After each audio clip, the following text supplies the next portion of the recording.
Now I'm going to put the second coat, the darker brown, over the vertical space. And you can see how I hit the brush right there on the rag.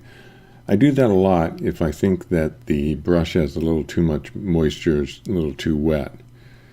Basically what we're doing here is almost a dry brush technique, but I wouldn't say that the brush is dry enough to really call it a dry brush technique, but you definitely don't want too much on there to avoid runs. So if I think there's a little bit too much on there, I'll just rest that brush on a dry rag, not the wet rag that I used for getting up brush overs, but a dry rag just to suck off a little bit of that moisture.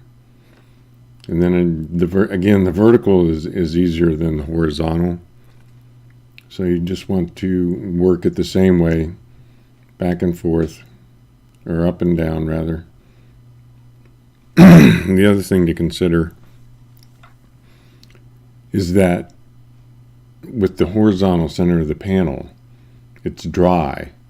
So that darker coat is going to be darker than what you're applying for the vertical. So you have to keep in mind, you don't want the dark that you're applying on that vertical to be as dark as what it is on the horizontal, because then it'll dry darker than the horizontal. So that's just a little tip there that you have to keep in mind while you're working.